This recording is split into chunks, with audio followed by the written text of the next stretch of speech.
Сегодня я хочу поговорить с теми из вас, кто поддерживает Владимира Путина. Я знаю, что среди моей аудитории таких немного. Но, возможно, кто-то прислал вам эту ссылку, и вот вы теперь смотрите. Медиапространство у нас сейчас такое, что все слушают только то, с чем согласны. Однако еще совсем недавно у нас в стране был распространен взгляд, что много разных мнений – это хорошо. И только когда вы послушаете даже тех, с кем не согласны, и проанализируете весь спектр информации, только тогда вы сможете сделать правильный вывод.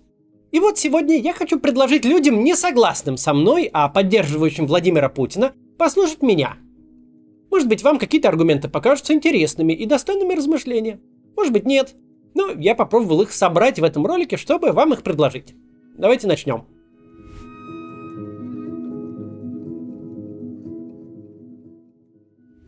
Начнем вот с чего. Кто вообще такой хороший политик?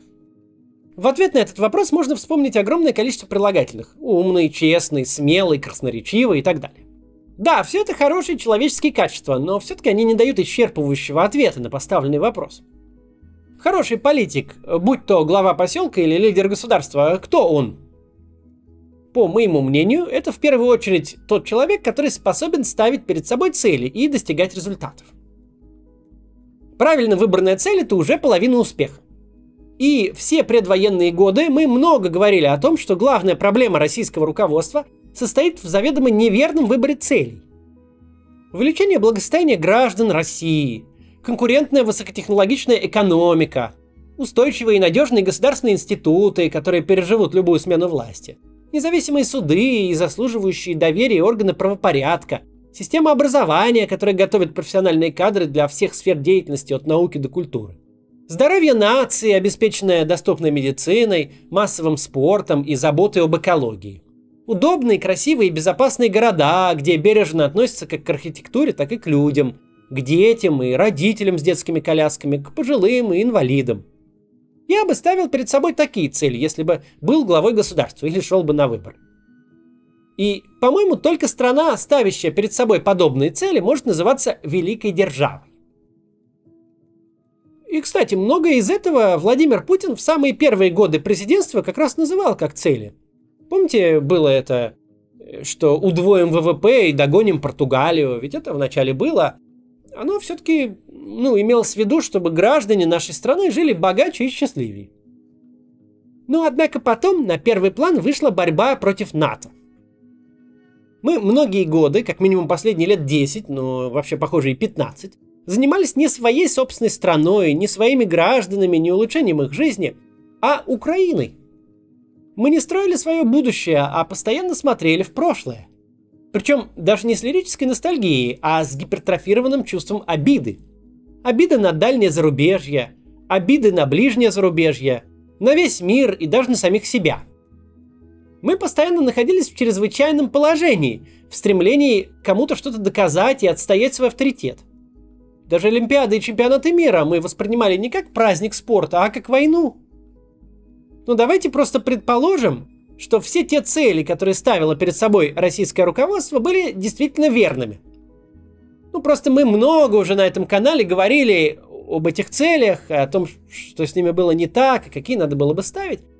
Поэтому тут давайте просто представим себе, что я, например, не прав, что я ничего не понимаю в вопросах политики и национальной безопасности, а вот Владимир Путин прав. И уже исходя из этого соображения давайте посмотрим, а каких, собственно, результатов добился Путин, исходя из своих целей? Чего он достиг в своей же собственной логике и целеполагании? Каковы результаты? На посту главы государства, как минимум с 2008 года, делом жизни для Владимира Путина стала борьба против расширения НАТО на восток. Эта цель была открыто провозглашена им во время знаменитой Мюнхенской речи в 2007 году, где он заявил о готовности противостоять наступлению однополярного мира. Мы на нашем канале не раз говорили о сущности Североатлантического альянса как наднациональной структуры и объясняли, почему России не нужно его бояться. Для сегодняшнего видео давайте предположим, что приближение НАТО к России – это действительно серьезная проблема для нашей страны. Даже если это большая проблема, то она все равно не является экзистенциальной. То есть расширение НАТО – это не то, что угрожает самому существованию России, как нам пытаются внушить. Российская Федерация – это крупнейшая в мире ядерная держава, у которой есть межконтинентальные баллистические ракеты, стратегическая авиация и подводные лодки-ракетоносцы. Они постоянно дежурят в Мировом океане. Автоматическая система «Периметр» может управлять всем этим ядерным щитом даже в случае гибели политического и военного руководства страны. Пускай хоть весь мир вступит в организацию Североатлантического договора. Даже тогда НАТО не сможет напасть на государство, способное уничтожить всю планету целиком. Россия может спокойно заниматься своим обустройством и ничего не бояться до тех пор, пока в нашей стране есть подготовленные специалисты, которые могут обслуживать и модернизировать наш ядерный щит. В связи с этим, как мне кажется, по-настоящему экзистенциальной проблемой, намного более опасной, чем расширение НАТО, является развал российской системы образования и полунищенское существование отечественной науки, а также массовая утечка мозгов за границу. Талантливые люди, в том числе и те, кто мог бы защищать нашу страну, бегут от бедности, социальной неустроенности, от беззакония и произвола. Они бегут от невозможности через легальные политические институты повлиять на свою жизнь и жизнь своих детей, даже на жизнь своего района, уж не говорю о городе и стране. Вот это настоящая угроза самому существованию России, а не вступление в НАТО какого-то нового государства. Однако, еще раз, мы договорились предполагать, что расширение НАТО – это большая проблема для России. Хорошо. Как именно Владимир Путин эту проблему решает тогда? Давайте посмотрим, что происходит прямо сейчас. Первое. Вскоре после начала специальной военной операции в Украине, ну или вторжения туда российской армии, о желании как можно скорее вступить в НАТО заявили Швеция и даже вечно нейтральная Финляндия. Финляндия все десятилетия после Второй мировой войны, вплоть до нынешнего года, не только охраняла свой внеблоковый статус, но и придерживалась так называемой линии Паасиkivi-Кекконена. Так называлась дружественная политика Финляндии по отношению к Советскому Союзу, а затем к Российской Федерации. Война с Украиной прервала эту линию. Желание Финляндии вступить в НАТО более чем понятно. До 1917 года она тоже входила в состав Российской империи. А мало ли какие еще бывшие территории захочет вернуть себе силой непредсказуемый большой сосед. У Швеции тоже могут быть причины волноваться. Президент России больше обычного интересуется историческими событиями и победами прошлого. А вдруг он теперь захочет повторить успех Петра I в Великой Северной войне, например? С точки зрения шведов, это теперь вполне возможный сценарий, так что вот они хотят в НАТО. Политика Владимира Путина привела к тому, что уже этим летом весь скандинавский полуостров может целиком оказаться в НАТО. В результате Россия рискует получить еще 1300 километров общей границы с Североатлантическим альянсом. Мы же решили оценивать политику Путина по результатам. Ну вот результат. Расширение НАТО на восток. Более того, если раньше все заявления стран Балтии, Латвии, Литвы и Эстонии об угрозе им со стороны России воспринимались как оторванная от жизни риторика, направленная на решение сиюминутных политических задач, то теперь это уже не так. Теперь эти заявления воспринимаются всерьез, и военный потенциал НАТО в Прибалтике, скорее всего, будет количественно и качественно усиливаться. Путин вдохнул в НАТО новую жизнь. Еще полгода назад никакого коллективного Запада не существовало в природе. Западные политики постоянно грызлись между собой и ругались, о чем, кстати, не без удовольствия рассказывали на российском телевидении, и даже это была правда. Теперь, после вторжения в Украину, Запад един как никогда. Тот самый коллективный Запад был создан прямо на наших глазах Владимиром Путиным. А те западные политики, кто еще вчера были дружественны Путину, сейчас больше всех остальных стремятся никак с ним отныне не ассоциироваться. У России на всем белом свете нет ни одного теперь союзника, если только не считать таковыми непризнанные республики. Сейчас даже Лукашенко ищет возможности отречься от Путина, чтобы не тонуть с ним в одной лодке. Из друзей у президента остался только сирийский президент Башар Асад. Но это такой себе союзник. Ему самому нужна помощь от России в своей войне. Еще совсем недавно на Западе были большие дискуссии о самом смысле вообще существования НАТО. Если вы помните, тот же Дональд Трамп активно зарабатывал политические очки на популярных в Америке разговорах о том, что Соединенным Штатам пора бы сократить свои расходы на Североатлантический альянс. Теперь, когда впервые с 1945 года в Европе идет большая и настоящая война, этим разговорам положен конец. И положил им конец Владимир Путин. Второе. До начала российско-украинской войны на страже российских интересов стоял имидж российской армии, казалось бы, непобедимой и второй по боеспособности в мире после американской. Речь, конечно, о тех интересах России, как их лично понимает Владимир Путин, но не суть, мы ведь сейчас как раз рассуждаем в этой логике. Силу любого государства определяет совокупный военно-экономический потенциал. Один из этих компонентов у России всегда выпадал. Мы огромное государство по территории, но экономически мы по-прежнему очень маленькая страна. Наша доля в мировой экономике около 1,5%. Граждане России в массе своей бедны, они покупают сравнительно мало товаров и услуг, поэтому в случае чего потеря российского рынка для остальных государств вовсе не является фатальной. Никто не будет расшаркиваться перед Россией, как перед Китаем или сверхбогатыми монархиями Персидского залива. Из-за коррупции, безумной бюрократии и судебного произвола по отношению к отечественному бизнесу, из-за отсутствия инвестиций в собственное развитие и наплевательского отношения к человеческому капиталу, наша страна лишила себя экономической мощи и почти всех рычагов экономического воздействия на другие страны. Однако до сих пор оставалось хотя бы представление о военной мощи российской армии, которой действительно опасался остальной мир. В этих условиях худшее, что только мог сделать Владимир Путин, это на глазах у всей планеты проверить военный потенциал России на практике. Но он сделал именно это. За 2 с лишним месяца российская армия, которая некогда грозилась дойти аж до Ла-Манша, так и не смогла победить вооруженные силы отдельно взятой Украины. Еще до поставок вооружений из западных стран российские войска увязли на всех направлениях, понесли потери и затем отступили из-под Киева, Чернигова и Сум. Они завязли на Донбассе. Стратегическая наступательная операция там идет уже почти месяц, и за все это время российской армии удалось продвинуться на считанные километры.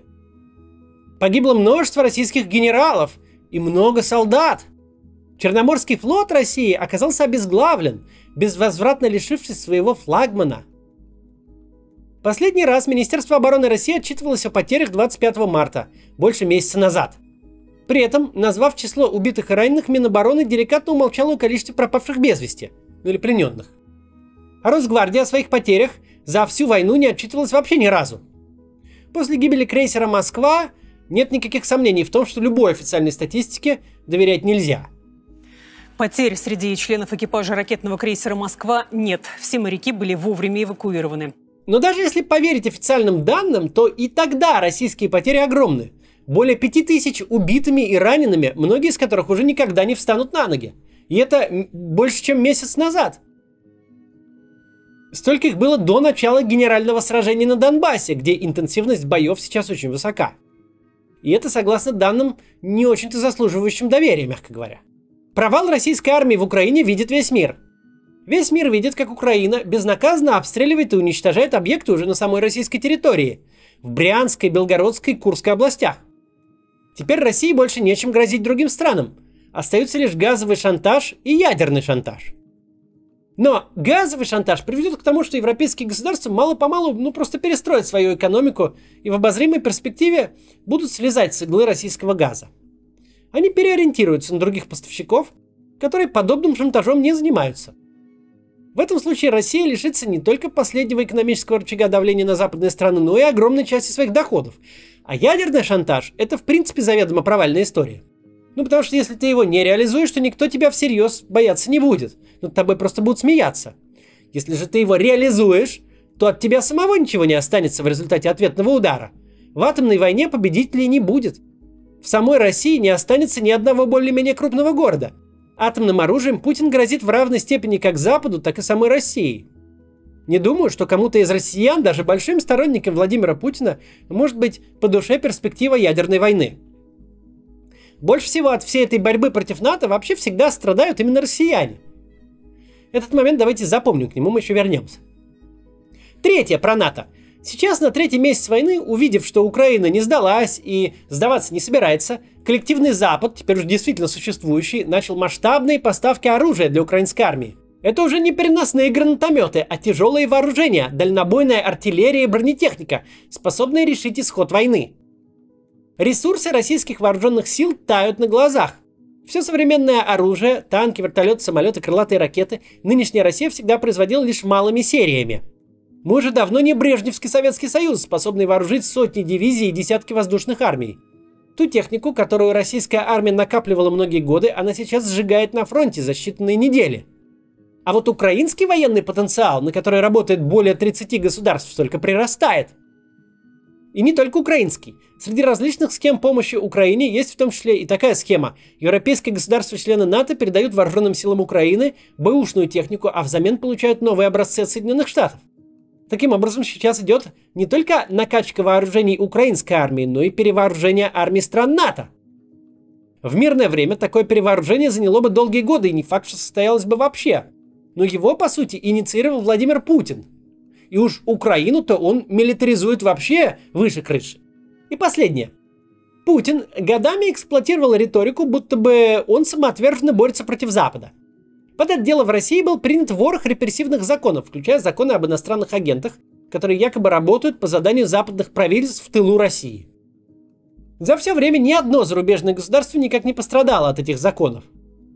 Все эти репрессивные нормы были направлены исключительно против граждан России. Причем как раз по самым активным гражданам они били, по самым деятельным россиянам. Например, иностранными агентами неоднократно признавались, а затем закрывались некоммерческие организации, помогавшие нашим соотечественникам, имеющим диабет и другие хронические заболевания. Путину было очень удобно драться против НАТО, когда НАТО даже не приходило на драку, а против него были российские организации. Все путинские удары прилетали по согражданам, и, собственно, он мог одерживать таким образом, наверное, победы, не знаю, если их можно так назвать. Но теперь НАТО на драку пришло, чтобы дать оружие Украине. И оно само стало сильнее. Давайте зададим себе вопрос, даже если мы предположим, что цель по сдерживанию НАТО легитимна для российского государства и была поставлена российским президентом, правильно. Смог ли президент и наша страна вообще продвинуться в направлении решения этой задачи, достижения этой цели? Можем ли мы назвать руководство Путина успешным в этом вопросе?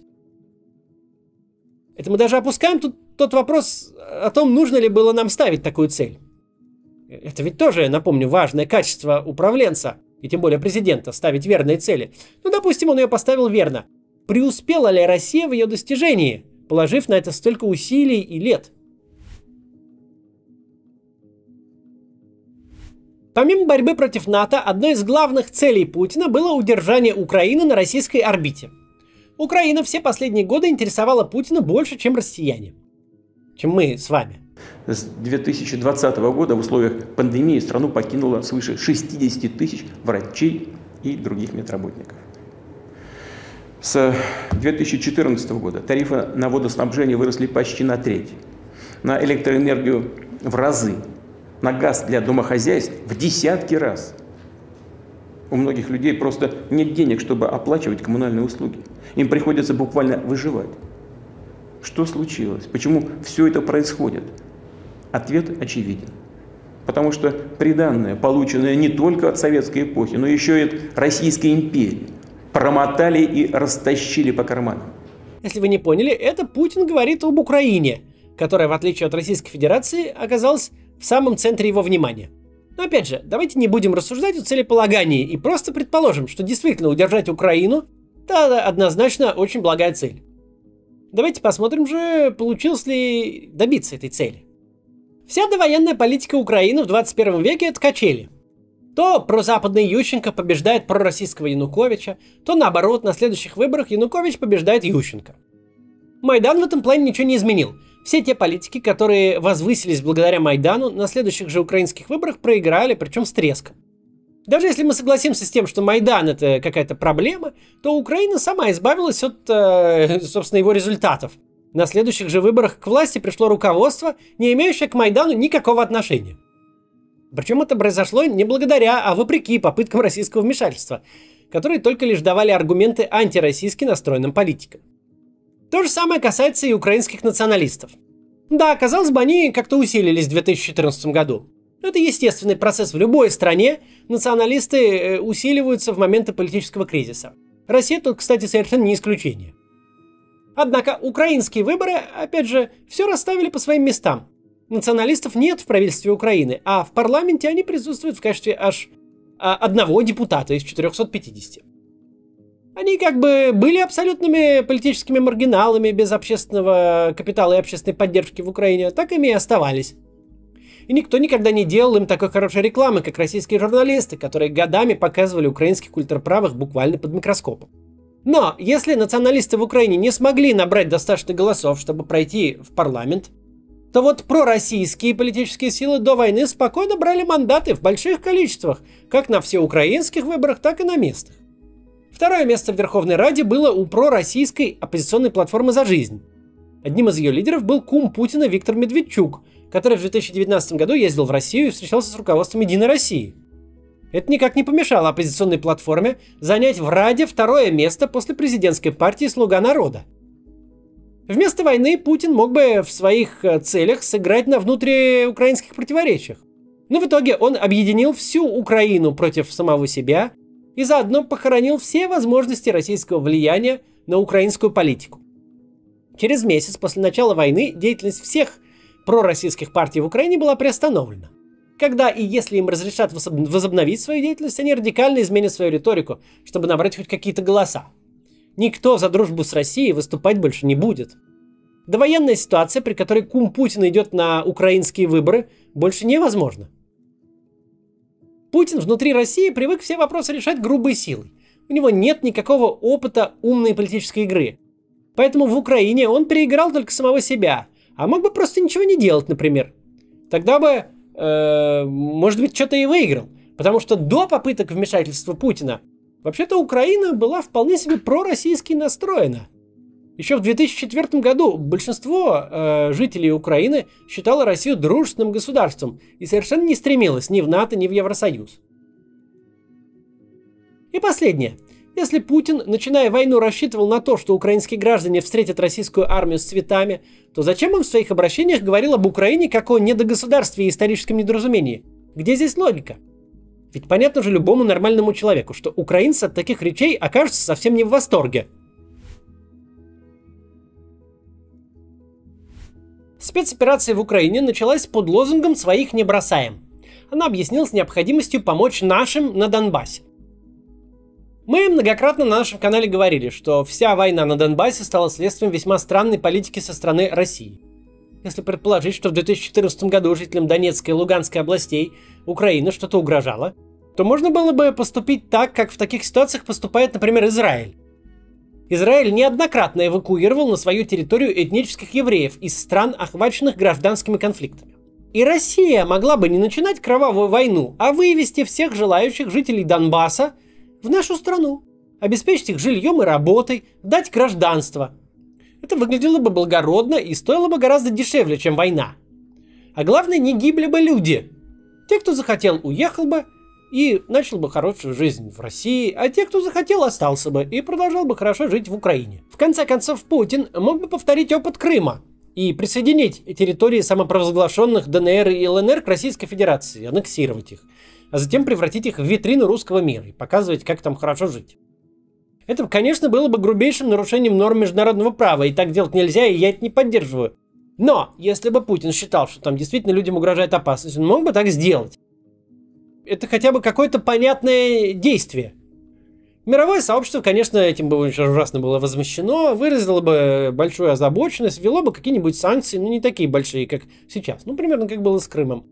Потом все переключились бы на другие темы. Никто бы, потому что там не стрелял и не погибал. А когда никто не погибает, то мир не так сильно беспокоится. А самое главное, Путин в 2014 году мог бы, в принципе, ничего не делать на Донбассе, оставив все как есть.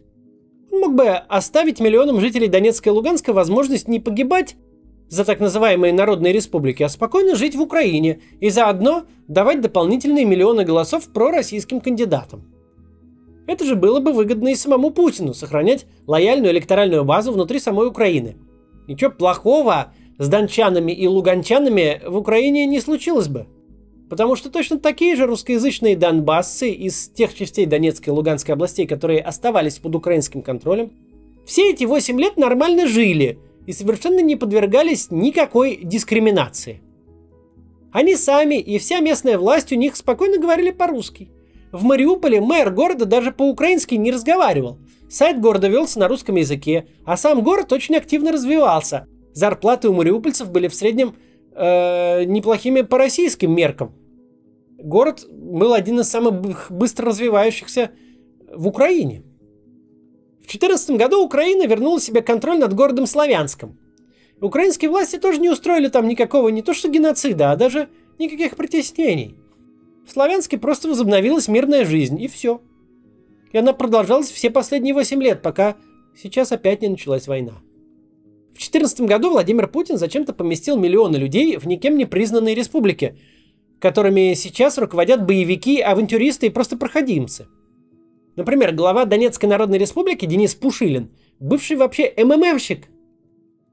Весь смысл существования ДНР и ЛНР – это воевать против Киева. Никакой другой программы у этих республик нет. Но серьезно, неужели действительно можно поверить в то, что они когда-нибудь станут настоящими самодостаточными государствами?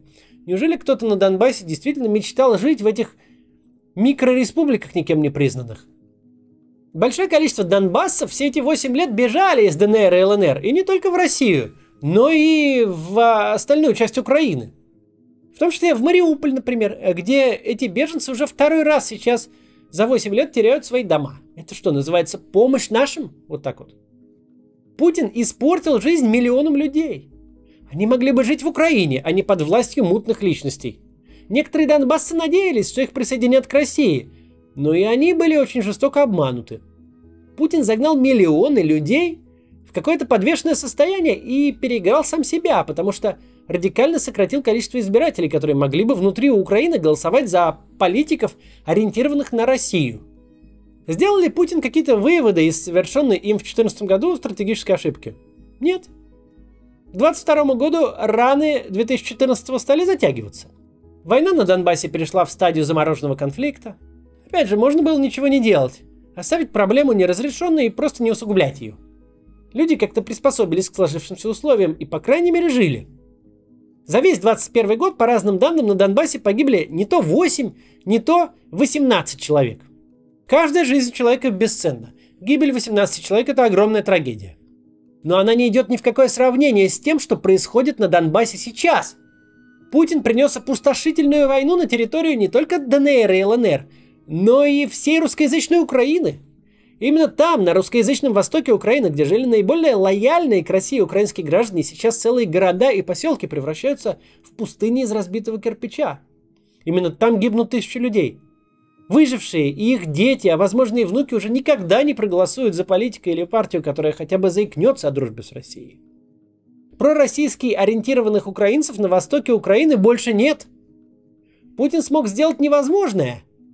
Сейчас к нашей стране с наименьшей ненавистью относится как раз самый запад Украины, потому что туда долетает не так много российских ракет. А жители Восточной Украины никогда не простят того, что сделала с их домом российская армия. Что касается ДНР и ЛНР, то там по итогам путинской войны может физически не остаться мужского населения. Мужчин там уже попросту отлавливают и отправляют в бой без какой-либо военной подготовки в составе так называемых народных милиций. И без какого-либо смысла вообще. Зачем гибнут эти люди? Да ни зачем. А различные пророссийские блогеры вроде Юрия Подоляки еще и видят в этой бойне какую-то высокую доблесть. Представляете? Ну какая тут доблесть? Снова здравствуйте, мои уважаемые зрители. На дворе у нас продолжается 30 марта. И в третьем своем сегодняшнем материале я хочу поговорить об ополченцах ЛНР и ДНР, которых призвали по мобилизации, начавшейся еще за несколько дней до войны. Очень много людей было набрано, причем очень много людей было набрано, не имея никакой боевой подготовки. И так получилось, что несмотря на то, что были заверения руководства ДНР и ЛНР, что их не бросят в гущу событий, они все-таки оказались на передке.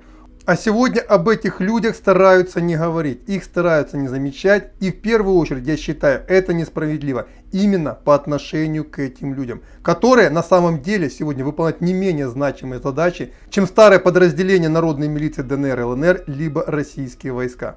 Люди просто так умирают. Они могли спокойно и нормально жить в довольно развитых городах. В Донецке, где их сейчас отлавливают, чтобы вот так на войну отправлять, гибнуть, полуфинал чемпионата Европы по футболу проходил. Аэропорт был с прямыми рейсами в Мюнхен и в Дубай, откуда эти люди, жившие с своими семьями довольно богато, могли туда летать, отдыхать или по работе. А теперь они живут в африканского типа режиме, который отлавливает их на улице и отправляет погибать. Это что, помощь нашим называется? И теперь следующая тема. Руководя Россией 22 года, Путин очень много уделял внимания имиджу, иногда больше, чем реальным делам. Его, лозунгом можно было бы назвать фразу «не быть, а казаться». В принципе, можно было бы еще долго казаться чем-то, но вот случилась война. К примеру, миллиарды долларов уходили у нас не на массовый спорт, не на доступные спортивные секции для детей и взрослых, не на общенациональное здоровье, а на спорт высоких достижений, на дорогие игрушки вроде Сочинской Олимпиады и Чемпионата мира по футболу. Хорошо, и где это все теперь?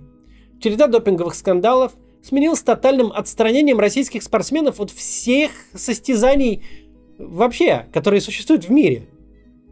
Где тот эффект, когда после чемпионата мира по футболу 2018 года миллионы иностранцев посетили Россию и оставили хорошее впечатление о нашей стране? Нет больше этого эффекта. И никто к нам в обозримом будущем больше не приедет. Международные соревнования, которые должны были пройти в России, перенесены в другие государства. Миллиарды, потраченные на имидж, пропали даром. А массового доступного спорта в нашей стране как не было, так и нет. Обратите внимание, что такого не происходило даже с Советским Союзом. Советские спортсмены всегда соревновались на международных соревнованиях. В Москве в 80-м году проходила Олимпиада. Советский Союз не находился в таком состоянии, как нынешняя Россия. Далее. Путинский поход против страшных украинских фашистов в итоге лишь поднял дискуссию о фашизме в самой России. Россиян преследуют за плакаты «Нет войне» и «Фашизм не пройдет». Фактически на правах государственной символики стала использоваться половинка свастики. Или перевернутая на бок молния СС. Как можно было это допустить вообще в России? Еще одна тема, про которую я сделаю отдельный ролик, но здесь просто о ней скажем. Раньше Россия считалась наследником Советского Союза, страны, которая победила нацизм, государства-освободителя. Но сейчас это как-то немножко изменилось. Речь не только о самой войне в Украине, которая, конечно, изменила это положение дел, но и о риторике, которой эта война сейчас окружена. Вспомните, в Советском Союзе многочисленные в то время фронтовики повторяли фразу «лишь бы не было войны». Важнейшие советские лозунги – это «миру мир» и «мир труд май».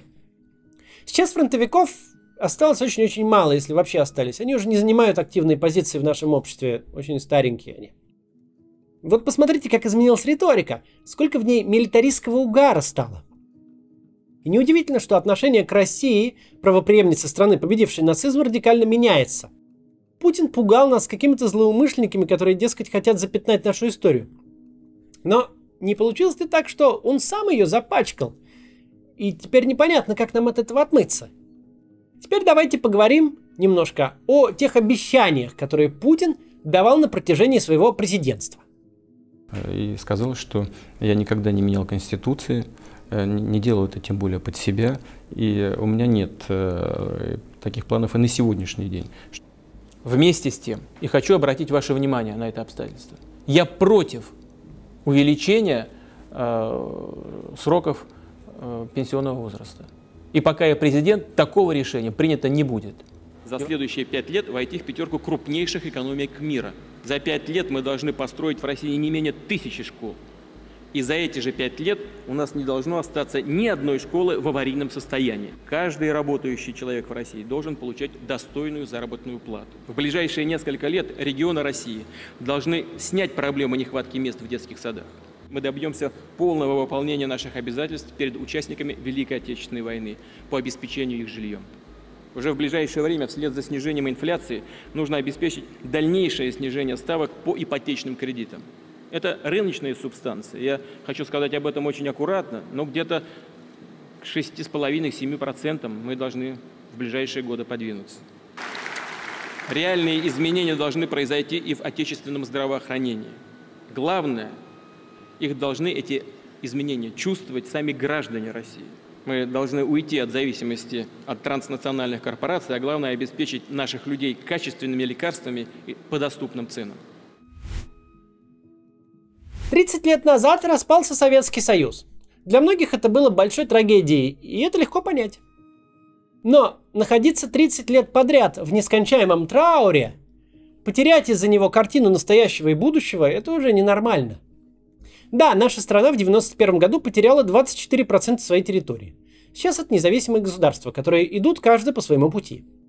Но утрата четверти территории – это просто ничто по сравнению с крушением Британской или Французской империи, например. По сравнению с нами, от них вообще ничего не осталось. Тем не менее, Великобритания и Франция – это 6-я и 7-я экономики планеты, центры производства, науки, образования и культуры. Эти страны занимаются тем, чтобы их граждане жили долго, счастливо, богато и хорошо. Но мы же позволили навязать нашей стране бесконечное чувство обиды, психологию проигравших, которым нужно что-то отыграть назад. 22 года нашей страной управляет человек, который просто не способен смотреть не то что в будущее, но даже и на настоящее. У него глаза находятся на затылке, он все время смотрит в прошлое. Его стратегия – попытаться вернуться куда-то назад, пожертвовав настоящим и будущим. Будущее его вообще не интересует. Он разрушает все государственные институты и институты гражданского общества, которые способны пережить его самого. Россия – это, дескать, не великая держава, а лишь осколок былой империи. Да еще и не жизнеспособная без Путина. Будем честными, Россия без Путина еще не жизнеспособна. Наша политическая система недоделана и не сбалансирована. Такая риторика просто ниже достоинства нашей страны, по моему мнению. Ниже достоинства россиян. Пора вернуть себе чувство самоуважения.